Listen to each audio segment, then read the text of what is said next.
what does the award mean? I mean, obviously with the success you guys have had, this is, I'm sure, a nice bit of frosting on the cake, but Oh, I think it's a great deal more than that. We've worked hard for the success that we had, but I don't recall an award like this ever coming our way. No, it's the experience of seeing the people tonight, and luckily, it was Elton John and Bernie Taupin, Tony Hatch, those people, they really summed up what the whole thing's about, and it really started to come real for me when that was just before I came up on stage. So I was kind of out there a bit, but it was just fantastic feeling. Yeah. I think this is more of an insider's award or an industry award than some of the other big ones, huh? Yeah, I think it's sort of a rarefied air up there, definitely is, yeah. I'm certainly humbled to be in that company of those classic names that you hear, and it hasn't really quite sunk in, but I'm taking this home. I'll be looking at it, it'll sink in. well, what about the songwriting? I mean, obviously you had such huge top 40 success, but something like I Want to Know What Love Is has so much depth in it beyond what one might have thought of a top 40 hit. What did you put into songs like that gave the Foreigner catalog such value? I would say a lot of heart and soul. I mean, both of us, I think, at times dug really deep down to pull those emotions up. Not only when writing the songs, but when Lou was singing them.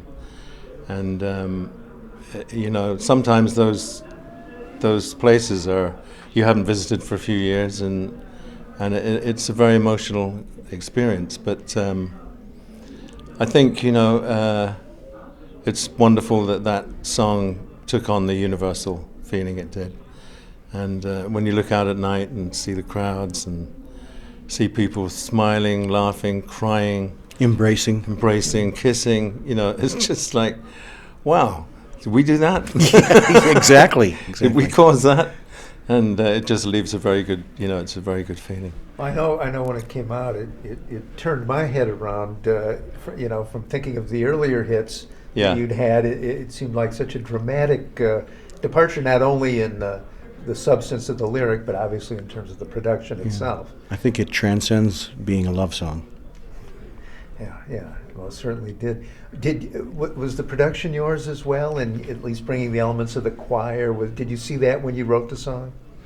Wasn't it a friend of yours who suggested that? Yeah, I was out with some friends, actually Jerry Wexler and a friend of his, visiting, and the topic of somebody had just acquired a gospel catalog, and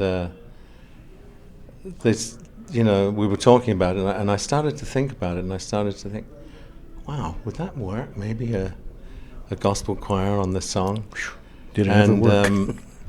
So I asked him to send me over a few demos of some of the groups that he represented, and out came the New Jersey Mass Choir, and it was an incredibly emotional experience. They had never really been in the studio before, and they came, and then everybody was a little edgy, and so we all stood around and said the Lord's Prayer together before the take, and it was just... And then the emotions flowed, didn't they? Oh, yeah.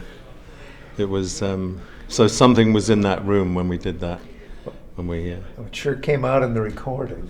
Yeah. There's no question about that, and it was such a stark difference from anything else that was on the radio.